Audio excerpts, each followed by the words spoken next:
States of America and to the republic for which it stands, one nation, under God, indivisible, with liberty and justice for all.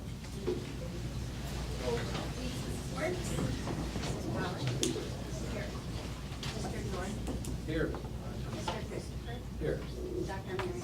Here. Mr. Pratt? Here. Mrs. Bird? Here. Mr. Holmes is absent, and it is approved. All right, I need a motion to adopt the agenda as presented. Motion. Mr. Pratt, second. Mrs. Bird, all in favor? Aye. Any opposed? All right. Recognition. All right, thank you. For recognition this evening, I am pleased to announce we have the world champions present with us for Modulation Z. For those of you that are not familiar, Mod Z is our winter drum line. It's a combined activity with 4 of our high schools students participating. This is the second time that Mod Z has won the world championship, and we have their sponsor Ryan Treasurer with us to kind of talk a little bit about the performance. I've been fortunate enough to have some siblings and friends that I know who have kids involved in this project. If you have not seen it, it is a massive time investment on the parts of the sponsor, the parents, and the students in particular. You all put in a ton of time to pull this off. So if we can at this point, Ryan, if you want to come up, talk a little bit about your group and who you have here this evening, Sure. we'll turn it over to you. Well, there's a bunch of them here, actually. No, I'm not. So, we have the 4 high schools, like they said, and we usually have about 40 kids and represented from each high school. And it's every Tuesday, Thursday, and Sunday, and they put in a tremendous amount of time, and it goes for 6 months. So we start right at the end of October, and it goes until the end of April. We don't take many breaks. So they sacrifice a lot to do this, and it's obviously not free because as everything goes up, so we try to keep it the same, but they dedicate not only their finances, but like I said, just a tremendous amount of time. And mom and dad are there too. Our parents are the best parents. I defy you to find better parents. We have parents like Garth, whose daughter graduated in 2016, and he's still back helping, because they believe in the program so much. So it's a really good thing. It helps when we go then in the fall, for example, and we're all competitive. We got to beat South. We got to, that doesn't happen with our guys. They all want to do well, but it's, hey, let's get together. And I miss you I haven't seen you, and so builds a nice big camaraderie between the 4 schools, to where it's not South, it's not North, it's Muzzy. So it's something I think they're proud of, and they should be. They do a lot of good work. So they got 2nd place last year. We won it in 2017, and we won it again this year. So, and it was the 3rd highest score in the history of the activity. The first year we won it was the 2nd highest score. So we're holding pretty good up there towards the top. So that's about it. Very proud of them. They represent the district extremely well. When we're out of town, we don't have issues. That's a lot of kids to be packing around in hotels and all that stuff, but they get up there working all the time. So they're awesome kids. Best in the district. Well, what we would like to do is, if you all don't mind, we've got a certificate for the group. We're going to have you come up. We'll present that and then do a quick photo op here for you, just to make sure we get you front and center. So we can do that now. Get in front of the podium. No, JD has a voucher. Thanks, I'm filling. Come on around. You guys have done enough championship photo shots.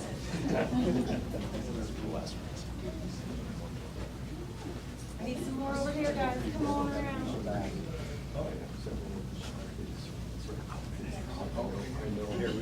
Somebody goes over here. Thank you. Great job, guys. Thank you. Awesome. Dr. Meyer, do you want to hop in there? Oh, that's all right. Let's see how it's going to be. I don't want to ruin the picture. Anyone can let him get back to his seat? Everyone's right here with me? And I'm going to duck, and parents can take a shot.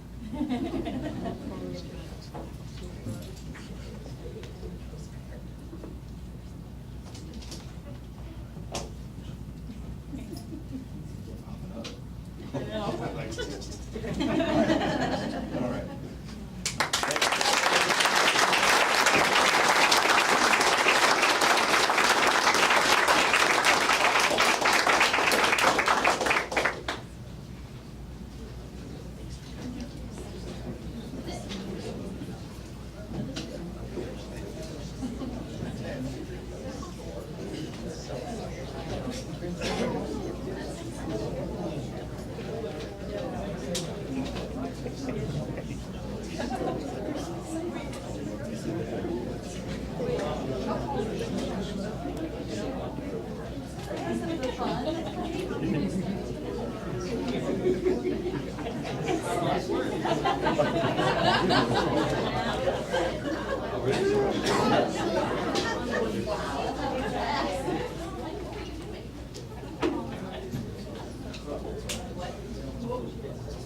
All right, next we have our comments from the audience.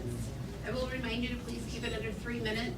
First up, we have Arnie CAC Honest Abe Dino.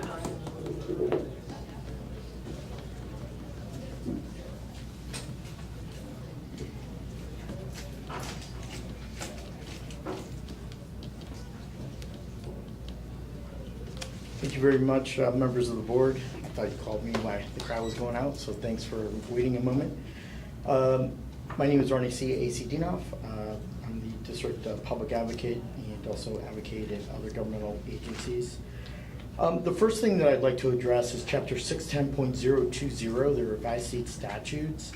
The address of this meeting, the people who are veterans and who come to the meeting know where the meetings are held, unless they're moved to the staff development building over on Tom Ginevra or to some other location. But the state law is very concise, and right here on the agenda it has, actually it has the address now. I looked online and the address was not on the online version. So maybe I should apologize here. But I think that we should make our online version also comply with Chapter 610.020, which number 1 says all public governmental bodies shall give notice of time, date, and place of each meeting, and it's a tentative agenda. So I just wanted to bring that to your attention. Evidently, it's on the physical version here, but when I looked online, the address of Terra Lane is not on there. The next issue that I'd like to address is I requested last month to be placed on the agenda to speak about public safety and school safety under Chapter 162.058 of the revised state statutes of Missouri. And I haven't heard from Dr. Myers, and I know Mr. Myers or Superintendent Myers, I know you're new at the position, but I would think that I would deserve the respect and the courtesy of either an email or a telephone call or something acknowledging that I made my request. And so I clearly stated last month, and I'll clearly state for a second time, that I'd like to place on the agenda my initiative to comply with Chapter 162.058. And I don't think that I should be ignored. And Superintendent Marion said that I'm dictating to the board. Well, I want to say I want to work in a relationship with you, a give and take. And I want public safety to be the #1 priority here, along with curriculum. And so that's very important. The meeting packet of June 26, 2023 is not available to the public, and that's a shame, Mr. Myers, and whoever else is responsible, because you talked about putting this agenda item on the, or some type of policy, and it's nowhere to be found. So it seems to me like you're trying to hide the information. Now, when it comes to professional development, $500,000 budget doesn't make sense for our budget that's teetering $298 million. Our staff development budget per state statute should be a minimum of 1%, which would be $298,000. I'm sorry, $2,980,000. And I think we need to invest in our staff, and I think that's very important. And these extra duty contracts, it's over $100,000 of additional costs to taxpayers. And finally, I'll sum it right up here, the priorities of the school district, which I'd really like to get into and talk with the board. You know, I think the public safety needs to be part of this, and I don't see that discussion.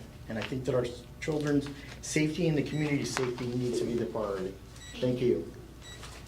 Next, we have Erica Baines.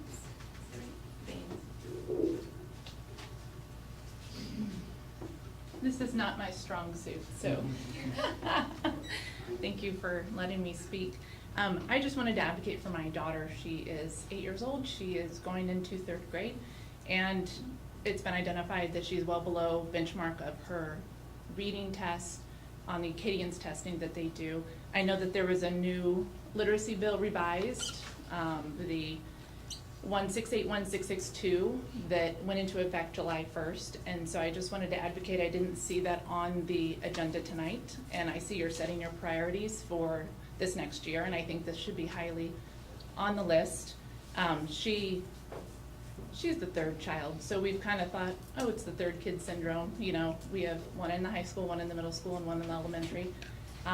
But it has clearly been identified that she understands what she's reading, but she cannot break the words down appropriately. She doesn't have the fluency. She doesn't have all of these steps that are needed for her to succeed. And it has also led to mental health of just not wanting to like school. She's always loved school, all of these things, and this is in the last year has declined. So I just wanted to advocate for her and students like her, because I do feel like this is something that is not addressed well.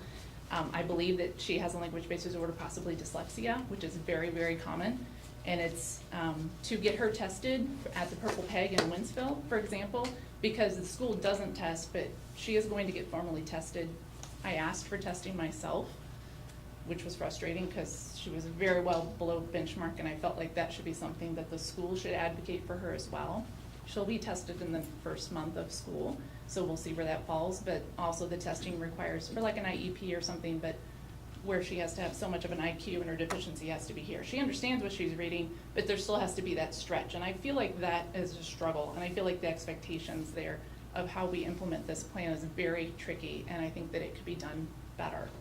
And so there's certain steps in here that I've read with dyslexia being identified, if it's a formal diagnosis or not, which the school doesn't formally diagnose dyslexia because it's a medical diagnosis. In order for a Purple Peg for her to be diagnosed, it's a $1,400 fee. At Dyslexia St. Louis, it's $1,290. At Freedom of Speech down in Fenton, they do take insurance. They don't take my insurance. It's supposedly less than $1,000. But this is something that needs to be a high priority. I know my daughter's not alone. And I know that the school, the staff at her elementary school has been amazing. They've worked with her well and so forth, but if she's not being taught the way she needs to be taught in the certain methods that have been proven to help dyslexia and other language-based disorders, if one's not working, I think we need to speed up our transition to help her. So just thank you for listening. I hope you consider that when you're setting your priorities for your steps this year and implementing them.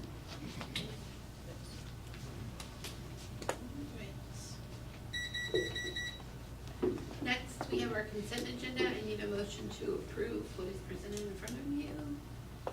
Mr. Christopher, second. Mr. Pratt, all in favor say aye. Aye. Any opposed? All right. Financial reports. Good evening, members of the board. I direct your attention to the monthly financial summary. This will pull together a lot of the revenue report, expenditure report. Now, my financial report this evening is just through June 30th, 2023, which is basically last fiscal year. You also have in the packet Enterprise Club report and the accounts payable report as well, which actually will be in the 23-24 set, but this is just my financial report for how we concluded 22-23. So total fund balances as of June 30th were $129,786,685.98. Of that balance, $159.4 million was invested at June 30th, as shown on the investment schedule. And you will note that the invested balances are considerably higher than our combined final ending fund balance of $129.8 million. This is normal for this time of year. We had $19.7 million in uncleared payroll checks, and a lot of our staff actually choose for us to, we have to cut those checks so they hit the current year expenditure, but a lot of our staff choose for us to hold that money and pay them in July and August. I guess they're afraid they're gonna spend it. I know, I don't know, I may spend a lot of mine if I'm given all that money up front. I'd have a hard time on a massive vacation, but anyway, they choose for us to hold that and to pay them in normal increments, just like they normally would throughout the year. There are also 10.9 million of uncleared payables checks, most of which are related to deductions and benefit payments that we have to still send out to the vendors and pay retirement and all that, and those will process here shortly. Monthly revenues for June totaled $13,728,047.34. For the month, that was revenues were as expected, as I would expect to see for the month of June. 3.1 million came in from local sources, 6 million from state, 5.1 from federal. And when we look at our final budget, our actual revenues came in under or less than what I had put in the budget for the year by 440,000 in total. The major variances include about 200,000 under budget for property taxes and 440,000 under for food service. And that was offset by almost 500,000. We received more Prop C than I had budgeted and expected. Prop C sales tax is still running strong. We also received 250,000 more in interest earnings than I had budgeted. Finally, it also included about 500,000 less in ESSER revenue than I budgeted. We actually spent less than I had budgeted, so we have to spend that money before we can request reimbursement, so that money will carry over into this current fiscal year. Monthly expenses totaled $49,203,926.73. When we look at the month, $40.6 million was for salary and benefits, as we kind of talked about. There's all those payments for July and August that carry over. And 1.6 million was for purchase services, 3.9 million was for supplies, 3.1 million capital projects. And except for supply expenses, everything else was as I would expect to see for the month. Our supply costs were elevated. We had a $2 million purchase of new math curriculum that we submitted in July, so we could get the ball rolling on that and make sure we get all of those materials we can before school starts. When we compare our actual operating expenses to the final budget, the district came in under budget by 3.4 million. This is much larger of an under expenditure of the budget than I would normally have. I'm usually really good. I range anywhere from 0.5% to 0.7, which is normally 700 to $1 million, and 3.4 million is a little out of the norm for me. And this was really largely due to, we had a large number of support staff vacancies, which in transportation and custodial, I left too much in the budget there that we just couldn't fill and didn't spend that money, so. In total, the district under expenditure was 1.8 million in salary and benefits, which again was the vacant positions, and there were also related payroll expenditures that go along with that, or for taxes and retirement that we didn't spend. If you don't spend salaries, you don't have the payroll taxes or the retirement. Purchase service expenses also came under budget by 0.8 million. This is due mainly for overestimating the budget tuition expenses. We usually come in under budget. This is mainly where we come in is supplies and purchase services, and that's usually where it ends up being about $750,000 to $1 million, but most of that is usually supplies and purchase services. There's not a lot of that spread across, the majority of all categories. And the only thing that really stood out to me was I really put a little too much in the tuition expense. We didn't have near as many virtual kids this year as we had in the past, so I had left that in, and I failed to identify that when I was making my final revision. When we look at final operating results, revenues in the teacher and general funds total 241.4 million for the year, and operating expenses total 227.7. This resulted in an operating surplus of 13.7 million for the year. In the original budget, I had budgeted 10 million as the surplus, so we came in 3 million better than that final revised May budget, and with operating balances of 51.5 million or 22.7%, we were in really good shape when we ended this fiscal year. So it's a good place to be. Anybody have any questions about the financial reports? Any questions? All right, if not, any motion to approve the financial reports as presented? Dr. Marion, second. Mr. George, all in favor, say aye. Aye. Any opposed? All right, new business. Dr. Myers. Thank you, Ms. Powers. First item under new business, I want to spend a little bit of time talking about, although looking in the audience, probably just speaking to a few people who are left here who are not presenters, so maybe 3 or 4. We are going to walk through the continuous school improvement plan. I will probably call it program at some point tonight, because that's the old habit. But just wanted to take a little bit of time to kind of do a refresher that this is the result of a year-long process that the district has gone through. It has included stakeholder input, not only from our parents, but also students, members of the community, and members of the community who participated during the process, as well as board members, administrators, teachers, and staff throughout our district. So this is a comprehensive look at what are our focus areas that we want to target. But in light of a couple of the comments tonight, I do want to point out, this is not an exhaustive document. This is a focused document. So for example, one of the items that's in this talks about a safety audit that will be completed this year, and that's part of the recommendations. If you scan through and read the document that was provided, you'll see that safety audit is already included in there. So we're going to walk through that as part of the study. But things as it relates to like legal issues that have changed over the summer, we update those policies and practices, and those will be reflected in other areas. For example, curriculum, working on implementing new initiatives and new assessments related to dyslexia and that tracking process, and making sure we're following the law. Just helping the community at large understand this document is a focused document, but it's not the end-all be-all of everything we're doing in the district. Mrs. Waters is going to walk us through that. She was first and foremost, along with myself and Dr. St. Pierre, involved in kind of getting this up and running. But this was a significant and massive effort in the district, a lot of time put into it. And Jen, I'll turn it over to you. All right, thank you. Good evening. We are here tonight to present the CSIP plan, finally completed. This process was kind of named Mapping Our Future because this will be a plan that leads us for 3 school years. So we'll start next year, it will end 25-26. And just kind of a reminder that, as Dr. Meyer said, this is really, it's a living document. So there could be things that happen that may cause us to go back in and intervene and change some things in this plan. So it'll be living. It's not in stone, but it's something that we will review frequently and we will continue to update. So just a kind of a quick overview. We began this, as Dr. Meyer said, in 2022 in November. Under the guidelines of MSEP 6, every school district in the state of Missouri must have a continuous school improvement plan.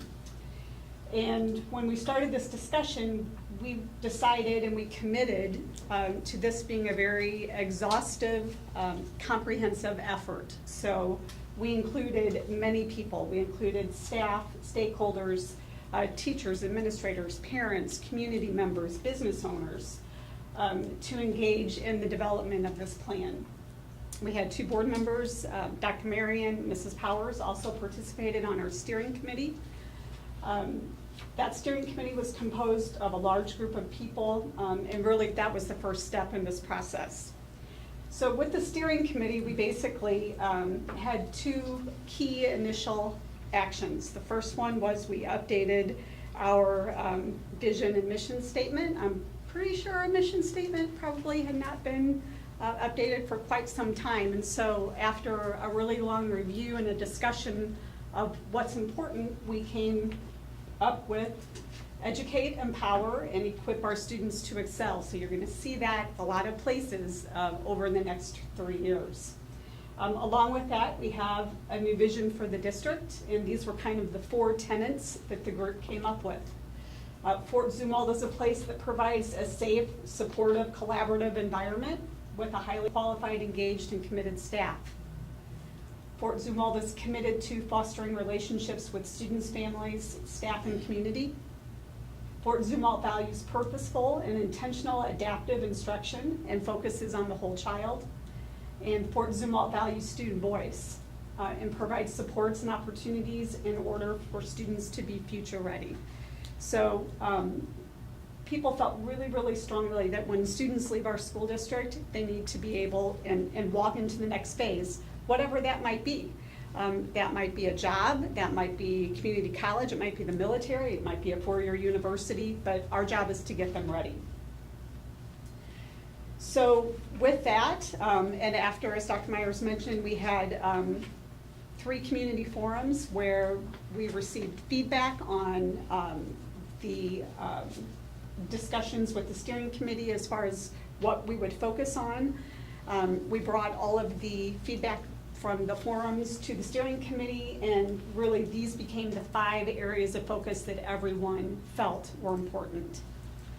So the 5 areas of focus became academic achievement, recruitment retention, efficiency and operations, climate, culture and communications, and mental health. And it's funny when you look at that, we have dealt with all 5 of those things at length over the last year. So it was not really hard to determine what we needed to focus on. We looked at a ton of data to really kind of back our beliefs that these are the things that should be at the forefront right now. So what we have here tonight are all of the co-chairs that served on these committees. So we broke into 5 subcommittees at this point, and each of these committees developed a plan which is in the CSIP that you have in the board packet. So each of the committee chairs is here tonight, and we're going to go through each of our areas and kind of sum those up for you, and then at the end, if you have any questions, we are more than happy to answer anything. So myself and Jesse Buenarode are going to do academic achievement. Dr. Boatman was actually the other co-chair, but he could not be here this evening, so I'm going to step in for him. We had on our committee, and I was just kind of an ad hoc member of the committee, each of the assistant superintendents also sat on a committee. We had 16 members consisting of teachers at the elementary, at the middle, at the high school. We tried to get a really varied group, so we had special education teachers, we had EL teachers, administrators from each level. We also had parents and community members as well. What we did first was to take a really deep dive into our data. So the first thing that we recognized when we were looking at our data was that when we looked at our student groups, and when I'm talking about student groups, just to be really specific, DESE looks at data 2 ways. They look at all students, so that's every student in the Fort Zumwalt School District who takes some sort of a MAP test, and they lump them all together. And then they look at 5 specific student groups that the state has identified as kind of underrepresenting. So we looked at all of those groups. What we saw was that when we look at all of our students, we do really well. We have had a really strong academic history. We've had that for several years. But what bothered us was when we looked at these student groups, and you can see those on the side, Black, Hispanic, special education, English language, and free and reduced. When we looked at those students, those groups were not performing to the level that all of our students were performing. But I do want to just throw in that when you looked at these groups and we compare ourselves to other school districts, they're doing okay. We don't have anybody on that bottom level. So we have students that are approaching, we have students that are on track. You want to be on target, so target is where you should be. But we realized that, okay, we've got some groups of students that we really want to provide some services to, so they can also get to target.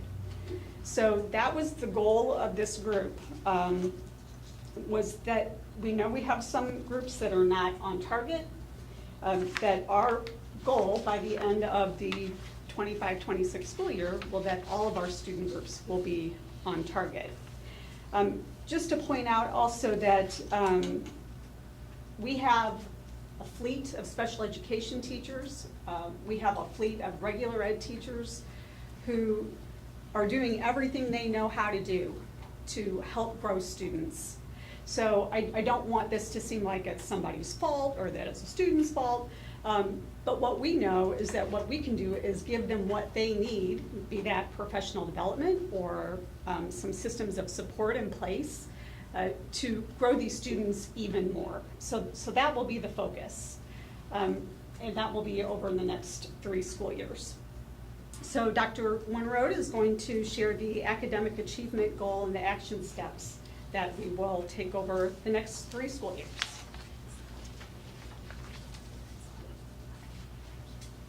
Good evening.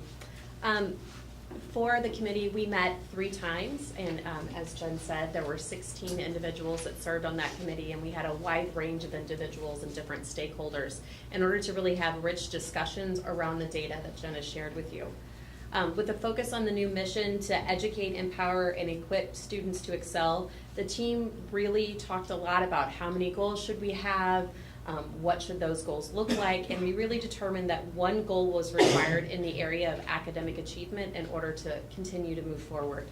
So that goal is the Fort Zumwalt School District will score a designation of target across all core subjects as indicated on the 2025-2026 Annual Performance Report, or APR.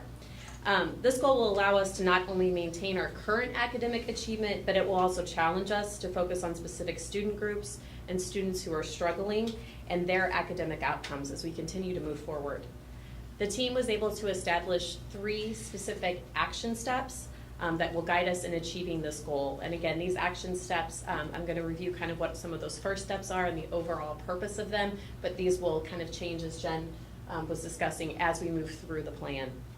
So our first action step is the team really wanted to honor the growth and success of individual buildings as we move through this process. And they determined we could do that by requiring each building to create and implement a building school improvement plan based on their individual data.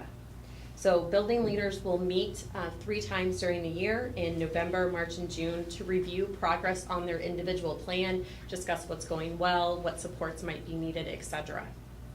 Our second action step was we will establish a multi-tiered system of supports, or MTSS. Educators like acronyms. So we want every student in Zumwalt to have a consistent system that not only identifies a student's struggles, but also identifies how we should respond to those struggles and meet that student's individual needs. Our first step in that process will be to create a district team to look at our current structures and what we currently have in place, determine, what do we need to keep doing, where might we have gaps or different tools or resources that we need to look into to support those kids and identify those needs. Our third action step was the team identified the need to kind of do a refresh on professional learning communities, or PLCs, again with the acronyms. PLCs are a continuous process where educators work together to achieve better results for students. So it's educators getting together and talking about how students are performing, looking at their data on a regular basis, and discussing what needs to be done and collaborating around, I might do this well, you do that well, can we talk about that because I'd like to get better. And when I say educators, it really is a whole district. It's not just classroom teachers, it's administrators, it's district administrators, it's all of us really talking about how our students are doing and looking at how do we support people. We kind of started this process already doing this refresh and refocus on PLCs. A group of administrators went through a training on leading PLCs district-wide, so how do you do that from a district lens? And building administrators are going through an additional professional development this week to, again, how do we support our teachers in supporting our kids? We wanted to focus on the achievement of all students and really looking at maintaining, as I said, where we are currently, and then looking at students who are struggling and figuring out how are we going to meet their needs, how do we look at what is the best educational research and make sure that we are supporting all kids. The academic achievement goal and the action steps we believe will allow us to meet our mission for all students as we move forward. The last thing I just want to say, this was an honor to get to facilitate this group and work with this incredible group and Dr. Boatman, who couldn't be here tonight, and really look deep at our data and hear just wonderful conversations from the educators that were a part of this team and the community members, and it was a wonderful thing. Might be my favorite thing I did this school year, honestly. Our next group is recruitment and retention. The subcommittee was co-chaired by Mrs. Erin Williams, and then also Dr. Amy Neal.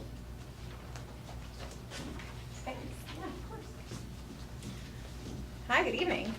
So Dr. Neal and I had the pleasure of working with an outstanding committee of 11 members, which included 2 school administrators, our custodial foreman, 4 teachers, one who actually was leaving the district at the end of the school year, so had a different perspective. We had a paraprofessional, a representative from the UMSL School of Education, a talent acquisition specialist from Carshield Field, and the director of workforce development for St. Charles County. So they were all really wonderful to work with and enthusiastic and energetic about this work. Yeah, our committee was a lot of fun and had a lot of great transparent conversations, and we met 3 times. The first time we went over our current reality and some data points that we wanted to look at as we worked through our goals. The second time we discussed overall themes and started to kind of collaborate on what goals would maybe come to fruition in this plan. And then third, we shared some feedback and reached consensus on the goals and our action steps that will be presented. You can see they're a great group of people. See how happy and fun they are? So our first goal is, you would imagine, in recruitment and retention has to do with recruitment. And we did look at a lot of research in coming up with these. So the strategy supporting research we used came from our own internal data and then a variety of professional human resources and management organizations. So our first goal on recruitment states that we will increase the percentage of employment applications per vacancy by 15% for all categories within the next 3 years. And so for that goal, we have a couple of strategies, and under those strategies, a couple of action steps for all those. So the first strategy to achieve that goal is to change the narrative and make sure that we're branding Fort Zumwalt as a meaningful, positive place to work. We know that unfortunately in the past couple of years, working in a public school and education has gotten some negative press in the news and on social media. We know that that's untrue, that this is a great place to work. Our buildings are filled with hardworking, highly educated people who want to make a positive impact in the lives of students.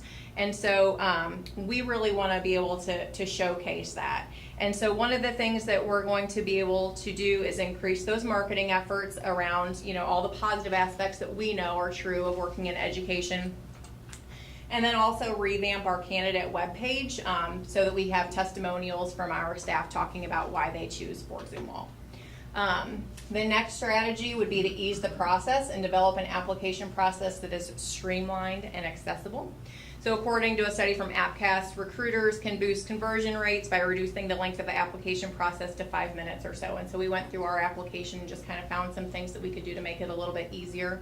But one of our action steps for this strategy is to incorporate a chatbot on our website so that 24/7, if a candidate is going onto our website, they're provided support immediately so that we can convert them into an applicant. We also know that we have great candidates that are not comfortable with technology, so we want to create a paper application. And are actually in the process right now of creating a kiosk at district office so that we can provide support for folks who want to join Fort Zumwalt and either fill out an application online or a paper one, but we can provide support for them while they're doing that. And then our final strategy, which may seem very obvious, is to recruit more.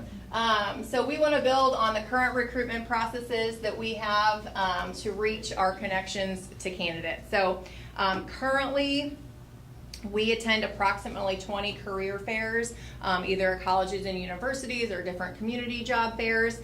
And so we want to continue to do all of that and to start to build those relationships right away and to educate community members on the benefits of working at Fort Zumwalt who are not educators.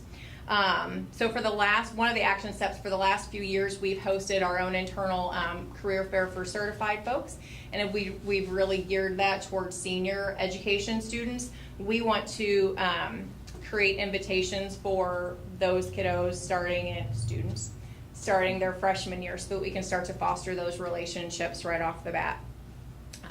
One of the things that our very enthusiastic committee was talking about was all the things that make Fort Zumwalt great that set us apart from some other districts, like records days and tuition reimbursement, the wage payment agreement, equalized pay that we do for our support staff. So we want to be able to create a marketing material that highlights those differences. And then we'd also like to create some opportunities for current staff or recent graduates to be able to job shadow in maybe another category to see if that's something that they would like to pursue more, and expand our Department of Labor apprenticeship programs to students for those skilled trade areas. So we believe that by implementing these strategies, we're going to be able to achieve our recruitment goal. And now Dr. Neal is going to go over our next area with you. Thank you. For goal number 2, the Fort Zumwalt School District will reduce the number of resignations in all categories by 20% over the next 3 years. So thinking of this, we want to kind of work through 4 avenues to meet this goal. Leaders matter, recognizing accomplishments, growth opportunities, and supporting health and wellness. So we know that retention research shows a high correlation with staff having support, feeling connected and valued, all while having opportunities to grow within their organization, combined with a work-life balance that feels great to all.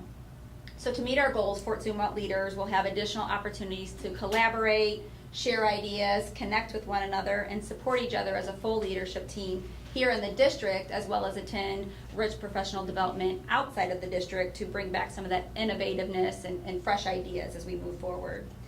In fact, starting tomorrow, all of our Fort Zumwalt leaders will be engaged in professional development, carrying out through the week.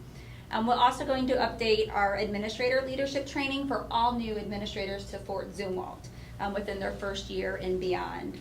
Last week, we held a new administrator training that was full of 2 days of building connections, some fun, engagement, and the opportunity to collaborate with staff members across our district, just what supports are available to our Fort Zumwalt leaders. One other area that we're really excited about is identifying future Fort Zumwalt leaders that are already working right here in our very own district. As we continue to build upon our aspiring leadership program and develop pathways for leaders, we want to be able to just segue some of our great staff members into future leadership roles right here in our district. Under this retention goal, we want to work on recognizing more accomplishments, so find ways to amplify staff recognition and celebrate all of our talented staff members. We're already in the process of developing a structure for staff to be recognized on a more ongoing basis. Working alongside Dr. Myers and Dr. St. Pierre, my new role has been very exciting, planning out additional ways to recognize and celebrate Fort Zumwalt staff and all their achievements. One idea that Dr. Myers had shared that we were already able to put in place is recognizing important milestones in staff members' career. So whether they're wrapping up their first year here in Fort Zumwalt or their 30th year of service, we just want to celebrate them along the way. We know each and every staff member is so valuable to our community. For growth opportunities, we'll include developing a strong mentoring program full of meaningful connections and learning opportunities for our newest employees. Having this high level of support from experienced staff members serving as a mentor will ensure our new employees are set up for success as they begin their career within our district. And enhancing this mentoring support will be one key to increasing retention rates of our staff members within their first 5 years in our district. We're also beginning to identify and research more pathways that will allow our current staff members to set career goals while having district support and partnership to meet these goals. In fact, our Fort Zumwalt Education Foundation has already approved a forgivable loan to a paraprofessional working towards becoming a certified teacher. So again, growing our own staff with career advancement opportunities right within our own district will be so rewarding for all involved. There's research behind supporting health and wellness needs of all staff members in an organization to increase retention rates. So by taking care of our Fort Zumwalt staff in a greater capacity as we work to promote wellness, explore, share, and increase opportunities that can improve a work-life balance for all staff members, we can encourage our staff to recharge, take care of themselves. Just as our staff members that have already attended 7 Habits training, they know that balance really does feel best, and sharpening the saw can benefit our whole community by having an engaged, energetic staff show up for our students every single day. So those are our 2 goals that we worked through as our recruitment and retention subcommittee.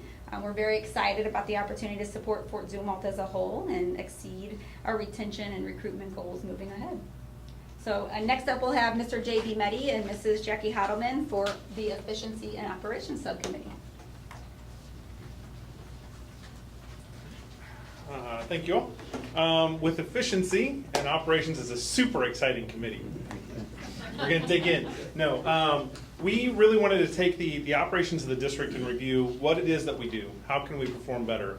And that can't be done in just a simple subcommittee coming together. So what we tried to put together was a framework of how we can move forward to analyze that, take advantage of the fantastic resources and staff that we already have in our district, and really move forward from there and meet our mission and vision that we put forward in here.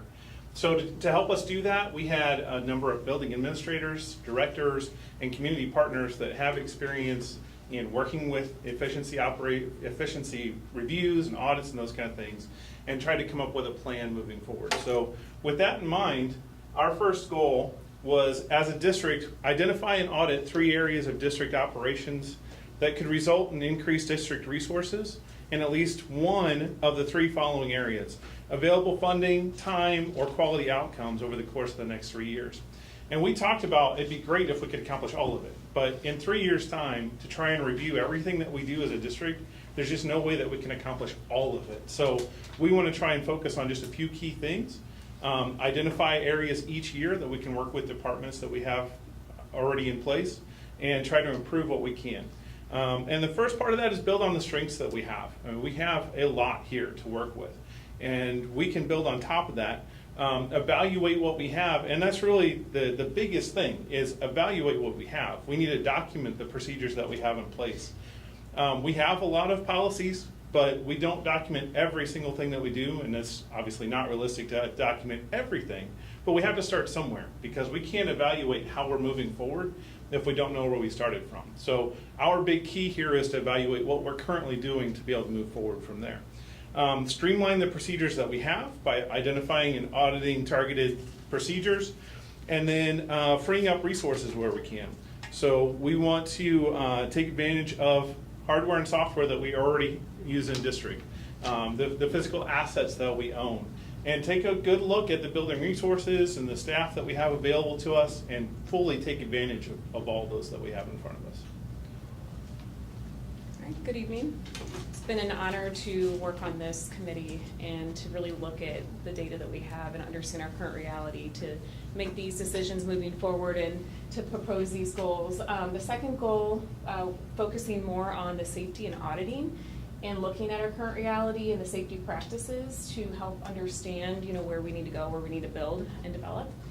So the first action step is really reviewing and refreshing and understanding where we're at, and get a comprehensive audit of all of our safety procedures that we currently have in place. And so looking at that, we've pulled data from Panorama. We've gotten information from school leaders and different buildings across the district to really have a good understanding of what best practices moving forward we need to focus on, and what updates we need to put in place with safety protocols. The other thing, and this is key really for any of this and all of this, is maintaining the stakeholder trust and taking the data and the information that they're giving us and being able to understand what that information is, so that we can be better and we can be more efficient when it comes to school safety across the district and all of the buildings that we have within our district. So working collaboratively with community stakeholders to communicate and address those safety considerations that they bring to our attention through Panorama survey platform or other input that we get from those stakeholders. And to make sure that parents, they indicate that they feel safe sending their students to school, but make sure that we maintain that and we listen to them and we take action when appropriate, and really understanding what those concerns are so we can continue to prioritize the safety procedures within our school district. And then the last thing here is promoting consistency, remaining consistent across the board. We have different standardized systems for safety protocols, but really looking at each individual building and being consistent across the board when it comes to safety plans and other plans that we have in place to promote a safe learning environment for our students. So those are our two goals and action steps. And we're going to turn it over to Climate, Cultures, and Communication with Dr. Entwistle and Mrs. Sinker. Thank you. So you're going to hear a lot of the same themes that you've heard from the other committees. But our committee was comprised of classroom teachers, we had support staff members, parents, administrators across the district, and some district office staff members. We also met 3 times as a committee, and really the first meeting was to look at kind of where we are at currently. We really took a lot of the information that the steering committee had done because they had really dove into a lot of that data. And so we didn't want to repeat that process, so we took a lot of their input into our committee and shared that data with them. We also really looked a lot at the Panorama survey data that we implemented. That is a survey that we're using K-12, and so we really used a lot of that information in our plan as well. So after working with the committee, we developed 2 goals. I'll go over the first goal, and then Dr. Entwistle will go over the second one. The first part of ours was on communications. So the nice part about this goal is you guys recently approved Mrs. Wagner as our Director of Communications. So you'll see that this one really relates a lot to what her new role will be. She will be working with Mr. Meddy, Mr. J.B. Meddy, to develop a communication plan. And in that, our goal is for favorable results from students, staff, and family surveys regarding community engagement will increase by 5% on an annual basis. And part of that is we had some data from surveys that Mrs. Wagner has done in the past, but our current Panorama data didn't give us as much information as we wanted for developing a comprehensive communication plan. So we're going to look at redeveloping that with a group of stakeholders and developing that district communication plan. So Laura and JB will go through a research-based method. It's called RPI, like Mrs. Winterrod said. We like our acronyms. But they will research first and then plan, implement, and evaluate a district communication plan for all stakeholders. And the biggest goal is to make sure that no matter what role you play in our district, whether you are a staff member, a student, a parent, or a community member, that you know where to go to get information on our district, on emergencies in our district, but also on all the amazing things that our kids are doing, that our buildings are doing, that our teachers are doing. So where do you go to get information? The second piece is to increase family engagement. We know that in a lot of our elementary schools, we have parent-teacher committees that really work closely with our building staff. But as our kids get a little bit older, we start to see those parent-teacher groups kind of dwindle. And sometimes when our kids are older is when we need them the most. We need our families in those schools, and we need them supporting what's happening in the schools. So we wanted to tie that piece back to the Leader in Me, which you'll see a lot in the next part of our goal and with some of the other subcommittees. But in Leader in Me, we have 3 areas that we focus on: leadership, culture, and academics. And we felt like that was a great way to tie parents in to our communities by focusing on those 3 areas with them at both the elementary, middle school, and high school level. So that is goal number 1. I'm going to turn it over to Dr. Hello. So our second goal does focus on climate and culture. She mentioned Panorama. What we're trying to do here with Panorama is give a quantitative value to qualitative information here. How do we know if our kids are engaged, if our community is engaged in what we're doing? So this year, Panorama was introduced to the secondary schools, and we got a lot of valuable information from that, some eye-opening information, which led to our goals. So our second goal with this is we will increase the sense of belonging from our students, staff, and families by 5% annually over the next 3 years, as indicated by survey data. So many of our kids enjoy going to school here at Fort Zumwalt, but we still have a population that don't feel engaged in the school. And that's not good enough for us. We want to find ways to get these students and families engaged. And our first big strategy is to start to introduce Leader in Me up through the secondary levels. It's very established in many of our elementary schools, and it's coming on board with others, but This year, I believe this summer, our middle school administrators and teachers have been trained in the 7 habits so they can start to incorporate it. And we have 2 high schools that are piloting the new program with Leader and Me. The whole goal there is it gives our students, more students, the opportunity to be leaders in the school, have more say, have more impact over their school experience, which we know leads to them growing a culture together and feel like they belong. The second step is cultural proficiency training for our staff and our leaders. So we have many different students that come to school, and we want to make sure that we have the tools and are equipped with the knowledge to make them feel a part of our community and feel safe and able to learn. And then finally, we're using Panorama, like I said, to get some data on how things are going, but we want to take a look and see, is there any other data out there that we could use to evaluate our student surveys, our parent surveys, to make sure that we're growing our climate and culture. Thank you. We're going to turn it over to John Morrow to talk about mental. Thank you.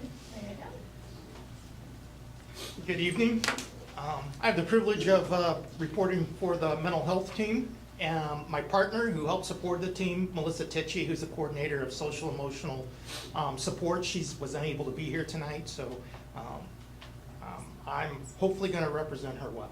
So with the mental health team, as you might predict, we had a team of about 11 very diverse representatives from the district and the community at large.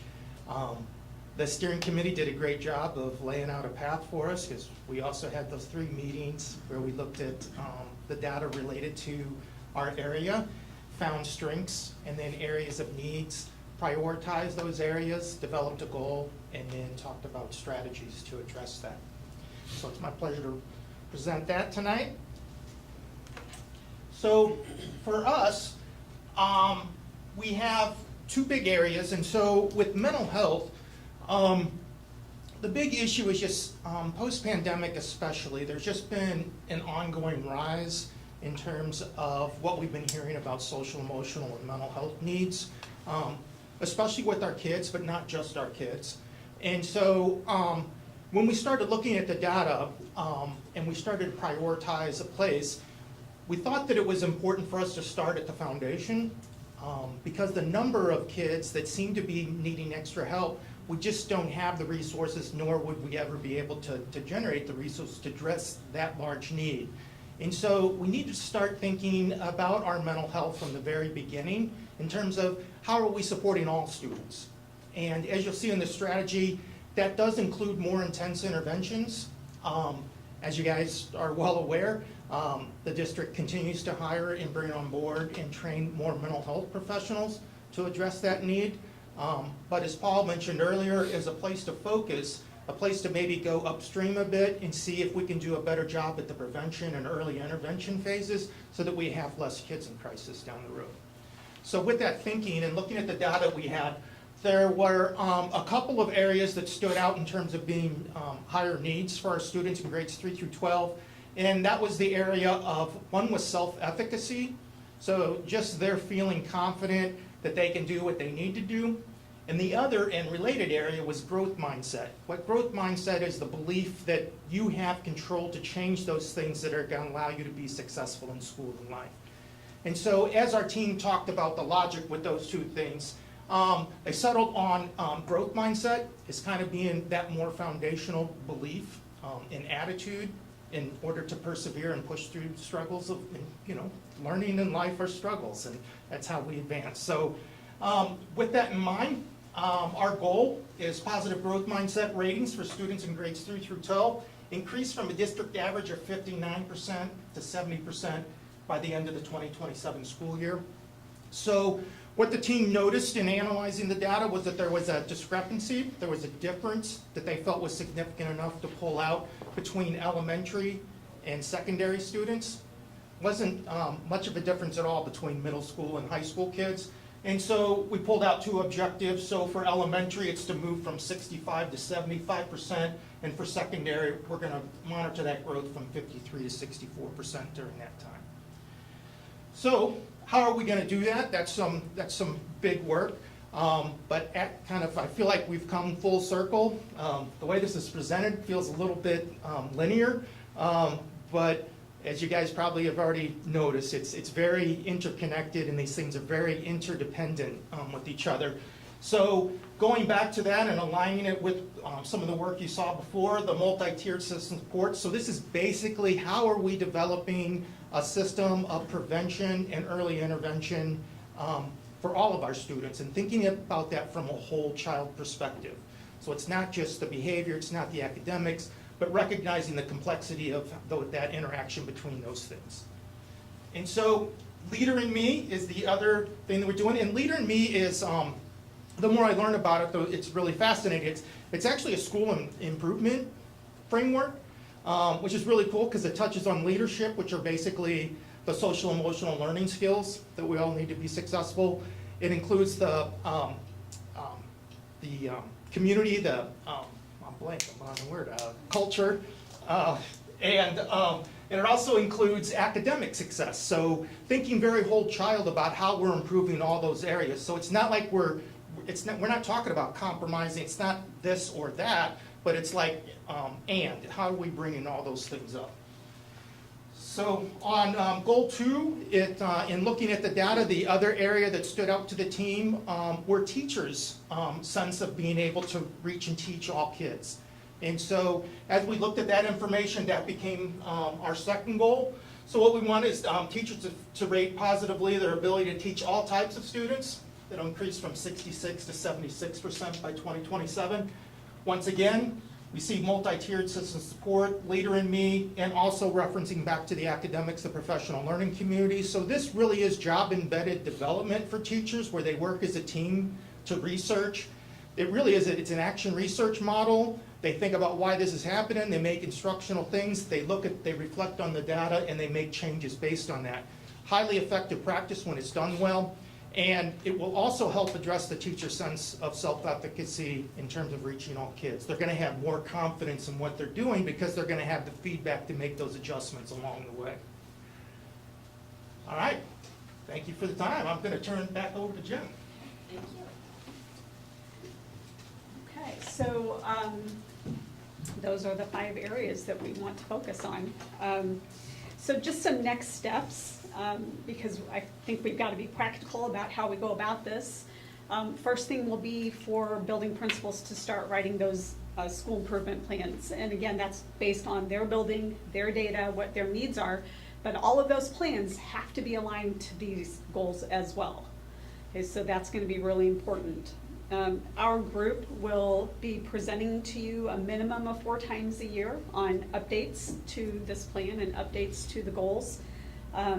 Possibly more if Dr. Myers feels that that is necessary.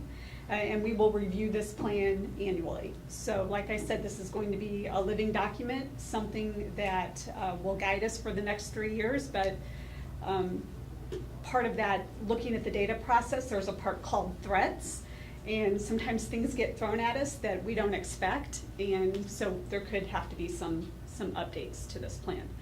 But that's kind of it in a nutshell. If you had time to take a look at the actual plan, you can see that we were very intentional about who's responsible, what does the timeline look like, and when will we hopefully accomplish all of these goals. So do you have any questions? Any that I can or any of these people behind me can answer? How is Leader in Me implemented in the schools? How, right now, how Yes. so some of our buildings are existing Leader in Me buildings. So that's being implemented right now. That's only at the elementary. And then right now we are in the process of training several of our elementary buildings and I think 2 of our middle schools to begin that process. What does it actually look like for the student? Dr. Smith, do you want to jump in? The beginning of it is the same for everyone. So it starts with 7 habits, and that starts with the instructors and the staff, really kind of learning about how the habits can impact their effectiveness. And then there is Lighthouse training in Core 1, and after that, it establishes a Lighthouse team in the school, and that team leads and decides how it's going to be rolled out at that site. So when we made a decision to become a district level Leader in Me, that allows us to have our own coaches and our principals to really take a close look at our data and personalize what that process needs to look like at each site. Is it instruction in the classroom, or is it general assemblies? Mark, I think I get where you're going with this, and I can answer, I hear what you're answering. So I have been lucky enough, the school that my children went through, the elementary school, they started it when my daughter was in kindergarten, and she's now a sophomore in high school. So I've seen this through the whole, for a student, what it looks like, it's not something that they bring in as like, this is curriculum that we're doing. It's more the mentality and how they're talking in the classroom of things that the kids, so when they're working on these, for instance, the kids will have a leadership binder that they know. Okay. They have their stuff in, so that has their goals. They're wildly important goals, they're pretty important goals. And the kids can talk to you about it from kindergarten all the way up. They keep track and they're documenting it. So they keep their math scores in there. They have all of that in there, and they bring that home every day. And they work with their parents, can see that, see where they're at, and the kids hold that. It's almost like their Bible in essence, so they know this is what I'm working on. They put celebrations in it, they work on it. So throughout the school, how it looks is when they have early release day and they have everybody together, you know, in the gym, student led. So you have the kiddos up there, a whole mix of different students. I saw kids with special needs that were up there talking, that they lead, and they talk about every class has what they did, something awesome, whether it's we grew by 5% or all of us got our 3 multiplication, and everybody gives them a cheer. It's very positive. And then the groups she was talking about, the Lighthouse teams, those kiddos that are on it, so like at my kid's school, they came up with the idea of having a school store that was in there. So they literally, they were like, okay, that's what you want to do. You write us the plan, tell us how it's going to work. How are you going to get the money? How are you going to run it? And the kids came up with all of that and they do it. So when I say student-led, all the ideas through the school, it's the kiddos coming up with things, of putting positive things, posters up around the school, you know, and in the classroom, it's talking about when they're doing stuff, of thinking about the begin with the end in mind. So when we're working on this, what's our goal? What are we doing? What are we trying to accomplish, right? So that's what it looks like to the students. It's not, when I say it's not like a curriculum, like we're gonna stop and do leader and me. It's how they're approaching things and letting the kids have, you know, they come up with an idea, or, you know, we're really focusing on our goals and what we're trying to do, and they set their goals as a classroom. They set their goals as a school, and then they track it. So you may come into a school and they have it tracked for the whole school, they have it tracked for the grade level, the kids have it in the classroom, and they have it in their binders. And they feel responsibility for it. So it's a whole group effort that everybody does. It's not like I encourage you to go in and see when they do it, because it's very interesting. I will look into it. It's something I tried to watch some videos on the Yeah. website. I hope that it you- was still I think that's what it you was are. still a little abstract and less concrete for me. But which 2 high schools are taking on Leader and Me? North High middle. and East High are trying the pilot program right now. North and East? Yeah, we just had our first meeting, we're getting ready to do our Lighthouse section, and that involves students, staff, and administration all kind of coming together to make decisions already. And 2 of our middle schools are going through training. So Okay. Leader and Me at the high school and secondary levels, this is a new exploration for us, but it's also a great way. We have a lot of excellent, and you've seen them at various meetings we've had, excellent student leaders. Mhm. It gives them a framework where they are much more connected into the building planning process.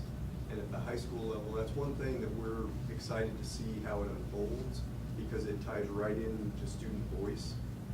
We had an opportunity to go watch a district who's pretty far along with their high school level, and take what they liked and didn't like. We're gonna kind of frame that, but the students at the high school level are gonna direct a lot of where that goes. No, I love it. Good. Every time you tell me about a leadership program, I'm interested and want to learn more. Yeah, a lot of times they host a leadership day through the year, and we can make sure to get a list for everybody to go in, because it's really something to watch. And that's run by the kids. They come in, they're shaking your hand when you walk in, they're talking to you, giving you tours, and it's really interesting. And I've seen it, like just watching my daughter grow through it and finding her voice. She was very shy, quiet, and found her way. Ella Matea, if you guys are aware of her and the lemonade stand that she came up with of raising funds. Ella was very quiet and not like talking in front of people, and now that child will stand up and talk in front of anybody and has raised thousands of dollars through walking through Leader and Me. So it's a really cool, it's really empowering, honestly, to watch the kiddos grow and their mind grow through it. So I love going to the schools on those days. It's pretty neat, so.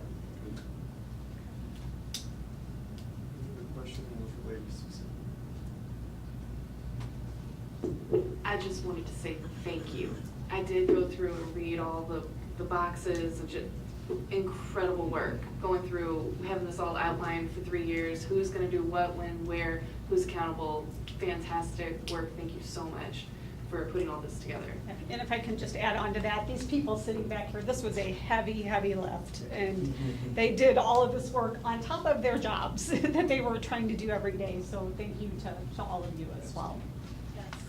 I have one more question, I apologize. Oh. And then we want to move forward. I'm looking at climate, culture, communication, SMART goal number 2, the evidence-based strategies for implementation.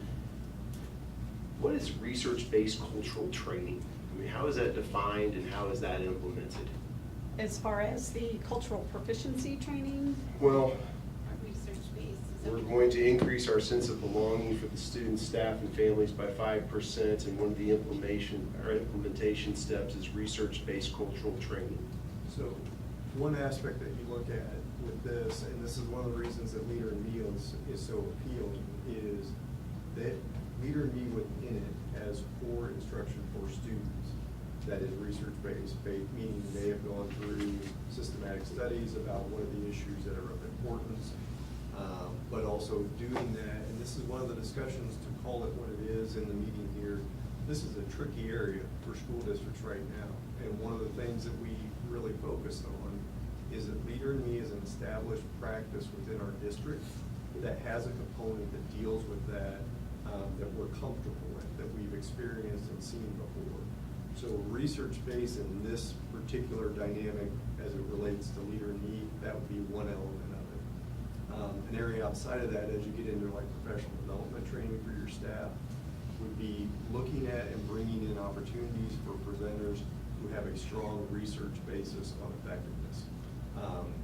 You know, someone that we've worked with, and we have in the district, is Juan Wilson. He's been here for 5 years implementing research-based practices. So it kind of depends on what you get into. So the one I'll give you as an easy one-off example. In the 15 years that I have been at district office in Fort Zumwalt, our population of English learners has grown from about 100 students to what will be all in around 1,000 next year. Department of Elementary and Secondary Education has a research-based training component for working with English learners, that they can come in and explain this student who is from South America, and I'm gonna way overgeneralize here for the purpose of being concise, may have different learning needs than a student from Central America or Mexico. A student who is coming over and is completely new to the country will have different learning needs than a student who's 3 years in. So you can bring in those experts and provide that kind of background where it's coming from a research component that we're comfortable with versus a theoretical approach of an individual. I guess is the way I'd kind of summarize that. Jen, anything you would add? no, I would agree. I think the goal is that we want all of our students to feel comfortable, and we want our teachers to feel comfortable doing the best for all of our students. So is it safe to say the majority of the cultural proficiency with students probably built into the habits? Yes. And there's probably also things that we haven't identified yet, that we'll identify as we go based on need. Yeah, I think, like, Dr. Myers pointed out, our population is changing, and when we looked at all of the data with the steering committee, that was very, very evident very quickly. So we do know that we have to respond to that. All right, thank you. Okay. You know, I had a thought. Thank you. I Back have up. a really question for you. So you can get off the hot seat. As Mark was saying, it might be helpful for the whole board, because it is hard to wrap your head around Leader in Me. Right. You know, it does seem very abstract if you haven't seen it in action. And it's tough sometimes to get to all the leadership days that happen. Do you think we could get, like, maybe even if you took some snippets from some of the leadership days and we could plan and focus on them during a meeting to give us an idea of what that looks like in action might help us? Yeah. I would hazard a guess that we have some folks on Leader in Me. You happy to do that? Give you as You want much me as to? you want. I think it'd help all of us. Yeah, but I think the takeaway, we will absolutely do that, is that this is a program that's in-house. that we tried to find that can navigate some things that are a little bit politically sensitive. And I think it does a great job of doing that, and ties back into what the board has set as priorities. We want students to feel comfortable, but within the framework of our community and what fits what we have prioritized. And I think it does a really nice job with that. Okay, great. Yeah, I'm waiting for the school year to start so I can get into the schools and see some of this stuff in action, so. Thank you all. Great work. Thank you guys so much. You need a motion to approve, huh? All right, so I need a motion to approve the CSIP plan as presented. I will make that motion, happily. Dr. Marion, second, Mr. Christopher. All in favor, say aye. Aye. Any opposed? All right, Dr. Myers. Thank you, everybody. Thanks, everyone. Now, a lot of Stay for my class? Sorry, Eileen. Well, you all have to stay. That's not very nice, is it? We'll eventually just get down to one or two. So next item under new business is the 2023-24 Board of Education priorities. We've had some discussions about this, so what I would simply pose out to the group.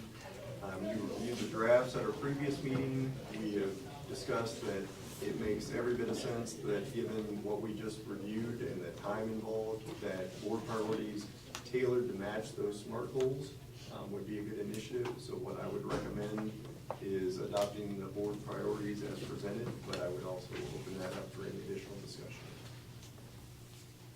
Questions, comments? I think it makes great sense to match it to what we've heard tonight, to our CSIP and everything, so I think it's awesome.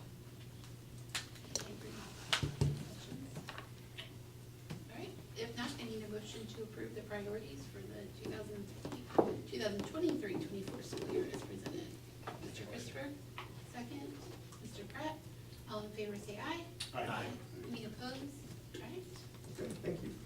Do just want to briefly again say thank you. I know they've already departed, but the committee members and all the people who are not here tonight, hours upon hours, but also I am extremely excited about this opportunity because it really crystallizes what you all felt was important, and I hope you feel as board members that what you have talked about is threaded throughout there. Even if you're relatively new to the board, I hope you see some of the things that are important to you reflected in that, because I think it is exceptionally well done and a lot of hard work put into it.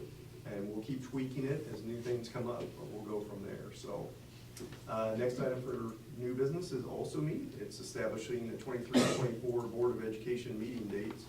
This is a little bit different.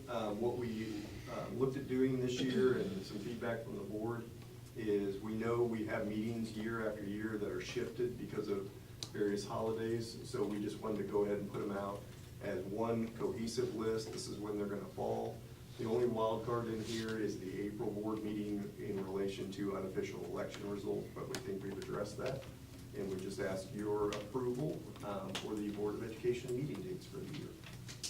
I need a motion. Motion. All right, Mr. Pratt, second. Mr. Christopher, all in favor say aye. Aye. Any opposed? Thank you. Okay. Next item, it is that time where we get to review and renew our insurance coverages for our employees. Eileen Bresnahan is our benefits coordinator, and she's spent a lot of time looking over various options. We've spent some exciting meetings, and she's gonna go over the winners, so to speak, and go from there.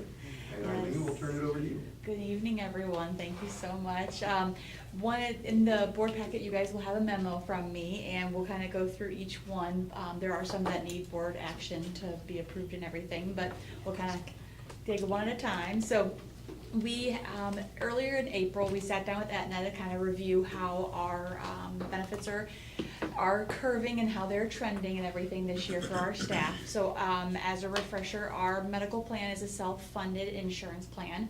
So that means that the district pays directly for all claims used. That we don't, we collect money, but we set it aside, hold on to it until we need to pay it.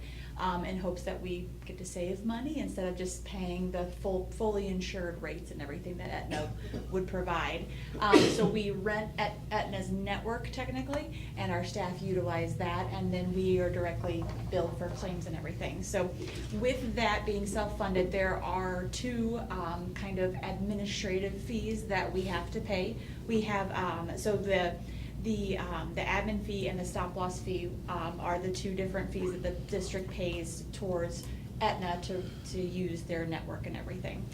Aetna also sits down with us and lets us know how our staff are trending in claims and how their diagnoses are projecting. So we get to sit down and see we have X amount of employees that are spending so many dollars or so are projected to spend so many dollars, or members I should say, because it may not necessarily be an employee, it could be a dependent that's on our plan.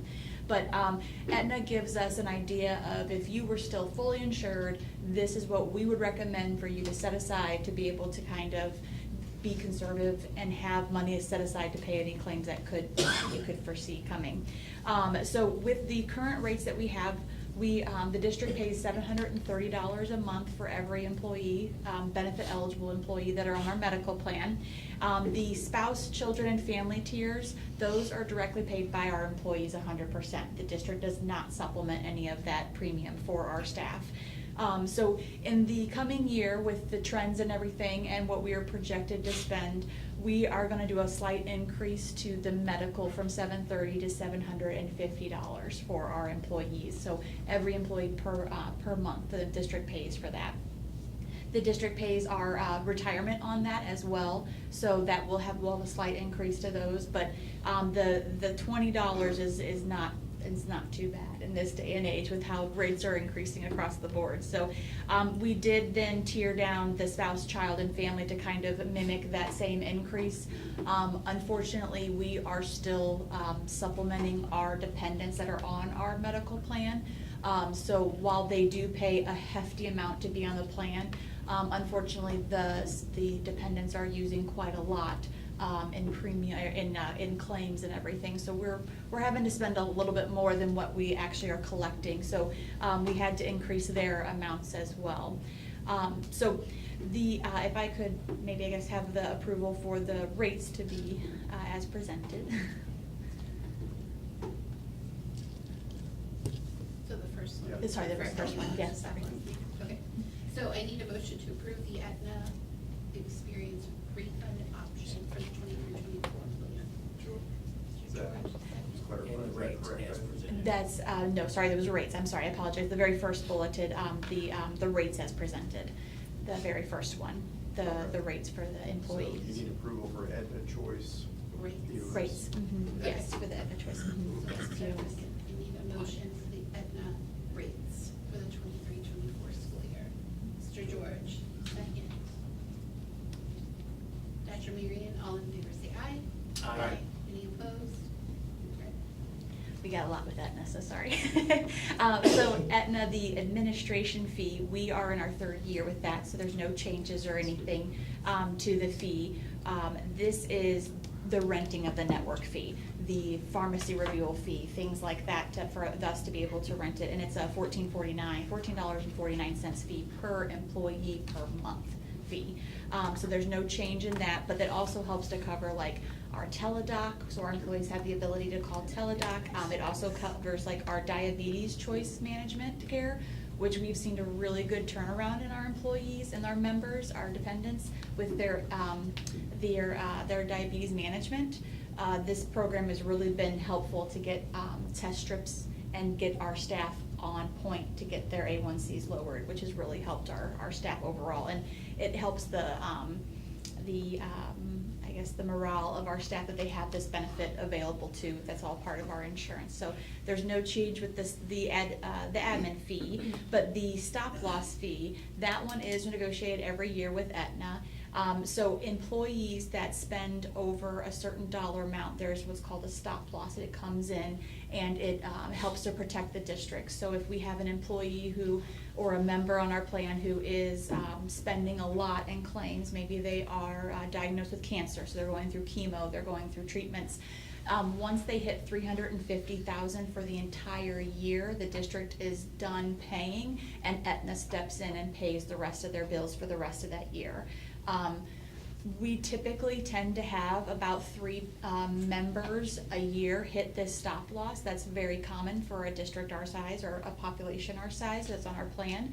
But we do have some that are higher spending, maybe over 100,000, 200,000. So we kind of, Aetna helps us to keep an eye on them and just know what could potentially come, what could we see in claims and everything.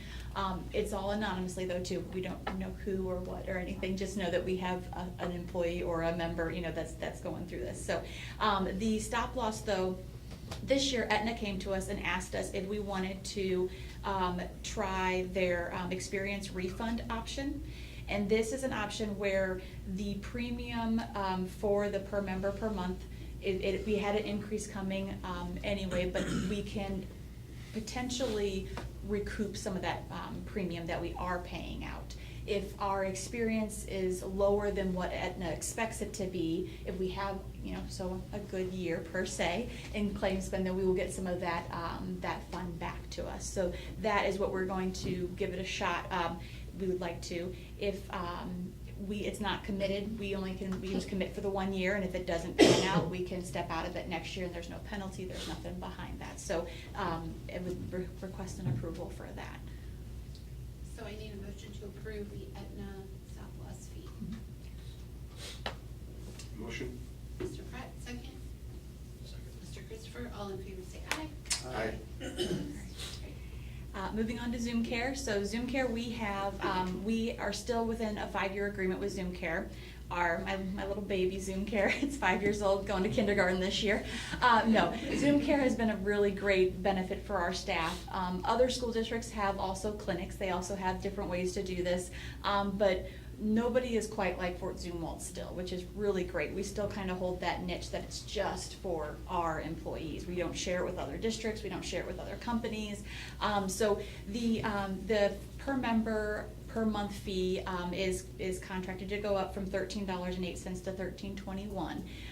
We are generally spending about $95,000 a month with ZoomCare between the per member per month cost, which is about $35,000, and then just expenses on top of that. But everything our staff go to ZoomCare for is 100% free. So from blood work to exams to x-rays, all that is a great benefit for our staff and hopefully help to retain our employees. I get that question now from new hires. So your clinic, if they come from Francis Howell or if they come from St. Charles, they've had a clinic, so they want to know what our clinic is like and what it can do for them, which is great. So ZoomCare is just ticking along there very nicely. So moving on to the staff dental. So this was our last year with United Concordia on a guaranteed rate. They gave us, they proposed a rate increase. So upon that, we took it out to bid, and we had United Concordia come back, as well as Delta Dental, Kansas City Life, and Aetna all bid out for our staff dental. Delta Dental overall had the most comparable rate with a larger network, so our employees will benefit from more dentists being in network, as well as a reduced rate for our staff. They also were going to guarantee it for 2 years, as well as put a cap on the 3rd year increase. So when we go back for potential renewal in by the 3rd year, we will have no more than a 6% increase, which was a great guarantee, because not really sure what will happen once we change networks and we have that larger dentist availability for our staff. So hopefully we can have that approval to move to Delta Dental for our staff dental insurance. Right. I need a motion to approve Delta Dental for the staff insurance. Ms. Bird, second. Mr. George, all in favor say aye. Aye. Any opposed? And moving on to our bus dental. So our bus drivers and monitors, they are a little bit of a smaller group. Well, I shouldn't say a little, they're a lot of smaller group, but they are under Delta Dental currently as well. So both groups will be merging to the same company, which will be kind of nice. But they were able to guarantee one more year rate hold for us for our bus drivers' dental insurance. So I would need an approval to keep with them for 1 more year. I need approval approval to approve Delta Dental for the bus drivers monitor this next meeting year. Second. Second, Mr. Pratt, all in favor say aye. Aye. Any opposed? All right. All right, moving on to vision. So our staff and our bus drivers we're all under the same plan for vision. It's through VBA, or Vision Benefits of America. VBA came back with a 2-year guarantee of a rate hold for our staff. Our vision plan is extremely strong. We have one of the strongest plans that have the best benefits that a school district has so far. So I've always been very pleased with working with them, and they've always done a great job at communication and helping our staff when there are any issues or anything that may arise with claims or anything. So I would appreciate approval to stick with them. I need a motion to approve Vision Benefits of America plan for 23-24. Motion. And 24-25, sorry. All right, Mr. Christopher, second, Mr. George, all in favor say aye. Aye. Any opposed? A couple more. So our life insurance is through Sun Life Financial. They gave us a renewal this year. We were up for renewal. Unfortunately, we've had some rough 2 years here with our employees as well as our dependents. We've had a couple deaths. Definitely a higher percentage than we've had in the last few years. So the rate increase for the basic life insurance, which is the life insurance the district pays for the employees to have, that has gone up from the $5.70 to $6.70, so it did go up $1. And then there is also an increase to the dependent pay, which is 100% paid by our employees. This covers their spouse and their children, and it's a one fee no matter how many dependents are covered, but it's going from $6.40 up to $8, and it's just simply due to the claims that we've had the last few years, which has been unfortunate. So just wanted to let you guys know about that increase, as well as Kansas City Life, our EAP program. This is coupled with our short-term disability program that the employees pay for their short-term disability, but we are lucky enough to have our EAP fall under this, so the district only has to actually pay per person that is on the short-term disability. That keeps our EAP fee very, very low. Most districts are spending about $50,000 to $60,000 a year on EAP benefits, and we're spending about $6,000 because it's about $350 a month. It's just based on however many people are enrolled in our short-term disability. So it's a very low cost benefit, and that we're giving it a shot because we've only had it a couple, and we're coming rounding out our second year here with it, and it's been very helpful. I've had some feedback from the staff saying that they've been able to get will advice. They don't know what lawyer to go to. They've been able to get assistance with putting a parent in assisted living. So getting that help to be able to outreach besides just counseling services has been a great benefit for all of our staff. So our benefits are top notch for this district. I will say it till I'm blue in the face. I've gone and I meet with other benefit managers of the area. We get together, we talk about different things, and I usually walk away every time saying, all right, we're still good. We're right up there. So it makes me feel good. So I appreciate your time and everything. Any questions or anything? Let me just check it real quick. Yes. On Sun Life Financial, with that need an increase, do you need approval Oh, on that one? I'm sorry. Yes, we do need that. I apologize. Sorry. Yes, with the Sun Life, we did need an approval. I apologize. For the district paid one, the employees pay the other one, but I'm sorry, the district paid one. Yes, I would So need I need approval. a motion to approve Sun Life Financial as presented. Sorry. Mr. Byrd? Second. Mr. Pratt, all in favor say aye. Aye. Any opposed? Thank Okay. you. Thank you, guys. Appreciate it. Thank you, Eileen. That's a lot of hard work that goes Excellent. into pulling that together, so Thanks. really appreciate it. All right, next item, we're bringing Stephanie Sanker back up. She's going to present on the Professional Development Committee Plan and Budget. Stephanie's in a new role in this new job, and one of the things that she is first and foremost responsible for is our professional development plan for all areas of the district. She's really excited about it, and she's going to walk you through the plan components. All right, well, thank you. I know you guys have had a long night, so I will try to keep this brief. But you included in your packet, you should have had the new professional development plan. We did update that to reflect the new CSIP plan that was approved earlier in this meeting. One of the main goals that we had with the professional development department is to make sure that the professional development opportunities we offer are aligned from the district CSIP plan to the building school improvement plan. So we're not throwing a million things at our teachers and expecting them to try to figure it all out. So we really wanted to make sure that everything was aligned. So you'll see that we really are focusing on 4 main categories. I know in our CSIP we had 5, but we won't really do a lot of professional development around recruitment and retention. That's going to be more Dr. St. Pierre's office that's handling that piece. But we've already really started focusing on these things for our August PD Day. We met with our professional development committee in May before the school year ended, and they really were able to tell us the majority of the things that we also ended up with in our CSIP plan. Our teachers know what they need and they're able to tell us, and it all led back to exactly what you heard tonight. So the 4 main categories that we have are academics, and a lot of our PD will focus on MTSS, which was that multi-tiered systems of support, and then PLCs. Like you heard tonight, we're already starting that process within our administrators and our teachers. And then we also always have to focus on the curriculum implementation. So you'll see a list of those, what we've implemented, or what we are going to be implementing this year. So our math for elementary, they will still receive professional development on that because that is part of our academics. Technology really kind of falls under the efficiency and operations piece. And one of the big pieces that is in the CSIP plan, but is looking at supporting the needs of our new student information system.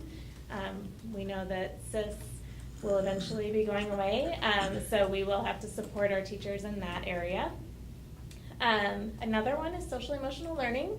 So that will focus on Leader in Me, and it includes MTSS, that multi-tiered systems of support, because that's where we're looking at the whole child. And then culture and climate, we are really focused in on using that panorama data. It is new to our secondary staff. They just started it this year. Our elementary started it last year. So they're a little bit more familiar, but our secondary staff are still really trying to learn that. So we'll focus a lot of our time on that. And then the last part of that document includes the budget. It is a very tentative budget because a lot of times things change based on what we have the availability to do. Like if we can have subs, we will pay out stipends, or we will pay for those sub days, but some days we have to change that to stipends for summer work and things like that. So sometimes that may change just a little bit. The total dollar amount is there because with our funding formula, we have that district set aside of 1% for PD. So that's where that amount comes from. If you have any questions, I'd be happy to answer them. Questions? Thank you. All right, if not, any motion to approve the professional development plan and budget? So move. Judge Marion, second. Mr. Christopher, all in favor say aye. Aye. Any opposed? Thank you very much. Thank you. Next item is the extracurricular task force recommendations. Dr. St. Pierre puts this together. One quick note, he's going to go into this in a little bit more depth. This is an unusual year in terms of the numbers that we've had. One of the things that I think our board members are probably aware of is recruiting coaches right now is becoming increasingly difficult. We also identified that we had some areas within our organizational pay charts that had not been updated in multiple years. So it's an effort to look at that. So there's a sticker attached to that, dollar price attached to it, and Henry's going to walk you through that, but I wanted to give you a little bit of that background as well. Henry, all yours. Thank you, Dr. Myers. Good evening, members of the board. You do have, apologize in advance for the lengthy document that was in your board packet, but in the interest of being as thorough as possible and giving you as much information, I wanted to do that because, as Dr. Myers said, this is a big ticket item here, so I wanted you all to have the information that the committee had as we developed these recommendations. At the May board meeting, you all agreed to allow the task force to meet. We had 14 or 15 actually requests for point reviews or the addition of new clubs. And that is the way our board policy is structured, that any coach or sponsor can request a point review or the consideration for a new club. We then get our task force together, which is comprised of our activities coordinators at the high school and 4 teachers that are appointed by the FZSD. We assemble that task force. We have the coach or the sponsor come in and present why they believe they should have a point adjustment or this new club is worthy of recommendation and to be brought to the board. We hear that with the task force. We dismiss the coach or sponsor. The task force deliberates. We come up with this recommendation. It is then submitted to you. Certainly, this culmination of this memo is no exception to that process. And while there's a lot on here, I do feel very good about the process that we undertook to get here. And again, certainly following that board policy. As Dr. Meyer said, you know, a number of these have not been looked at in years, some of them 20+ years, a couple of them approaching 40 years. Certainly there's some adjustment that is warranted here. And also, as is the case with just about every job in education, recruitment and retention is becoming more and more difficult. We've fallen a little bit out of competitiveness with like positions in our county as far as what we're paying for coaches and sponsors. So all that leads to this pretty extensive recommendation for point reviews, point increases, and additions of new clubs. As you have outlined in your memo, I will just remind you as well that the task force makes recommendations for how many points are awarded to any club or activity, and then each point is worth a dollar amount. That dollar amount is handled in teacher negotiations, so totally separate. But for next year, each point is worth $141. Okay, so that gives you the background as to how all these tabulations were configured. So, like I said, I did want to give you all this information in writing so you could digest it, hopefully, and see if you had any questions about any of the specific items. I'm happy to answer any of those, again, that came out of the task force recommendations. We did have 2 meetings. We spent about a total of 7 hours in this process. So again, feel very good. It was a very thorough process and gave us a lot of attention as due. Any questions?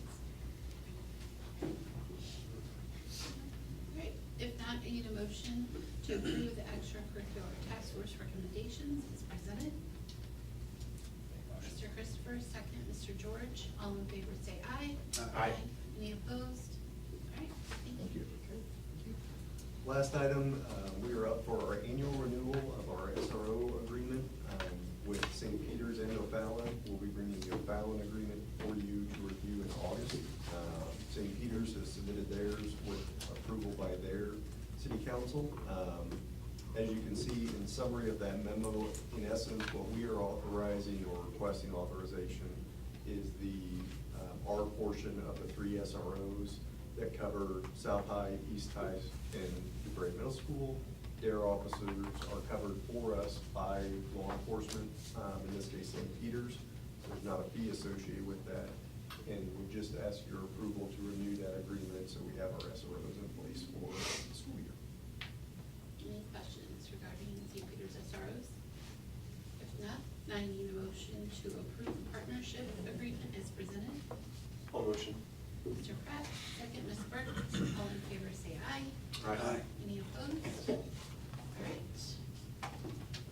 We did it. Now we have comments from the board. I will start with you, Mr. Pratt.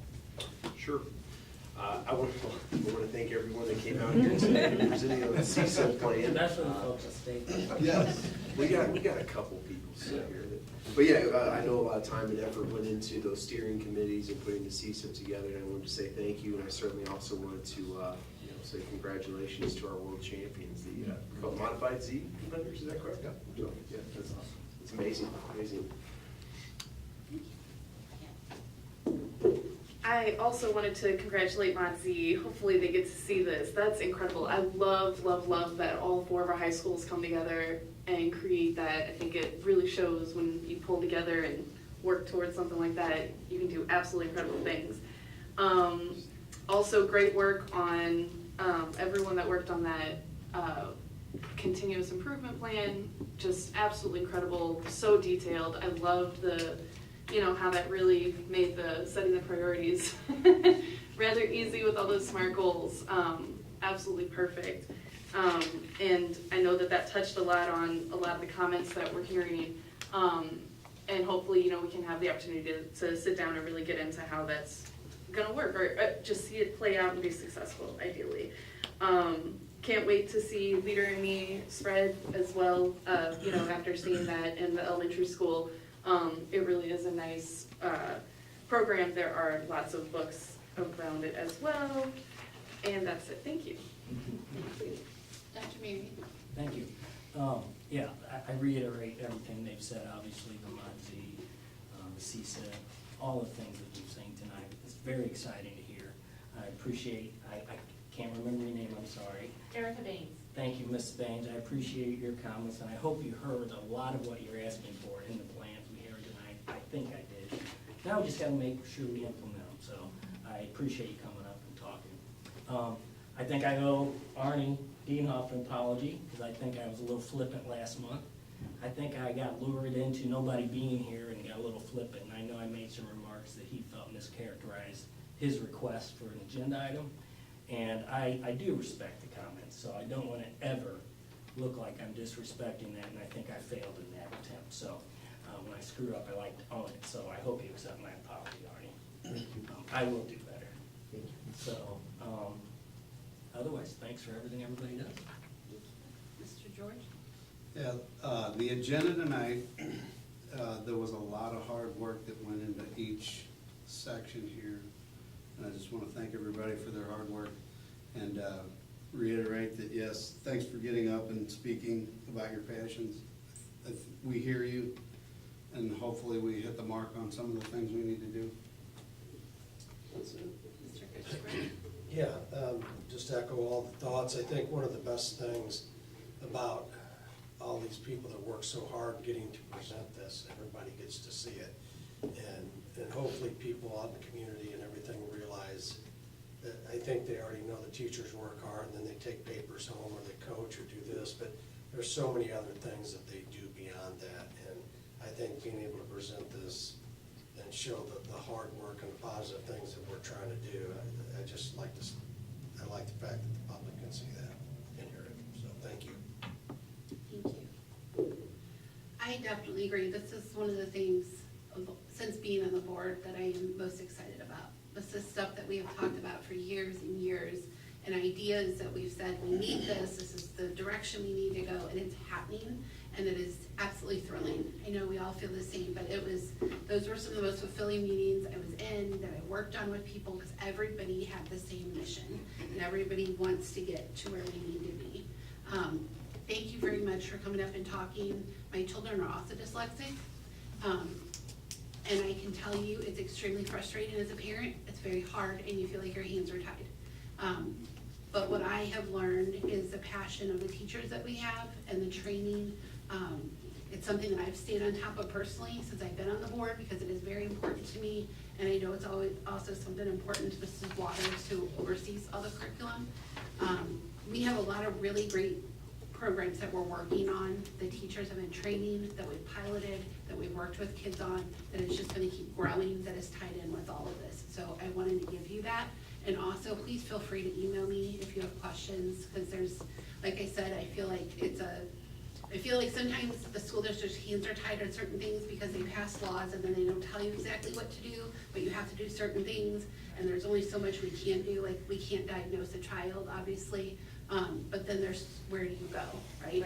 And so it's very frustrating, and I know that, and it's hard as a parent to walk through that. So anytime, reach out to me, but I wanted to assure you that all these people and the teachers, like, they care very deeply, and they're all working to train and to keep working on with their kids. So with that, I thank you guys all for Can I coming. say one more thing I forgot? 100%, I yes. think all of us here are so used to Paul sitting here. This is his first official meeting.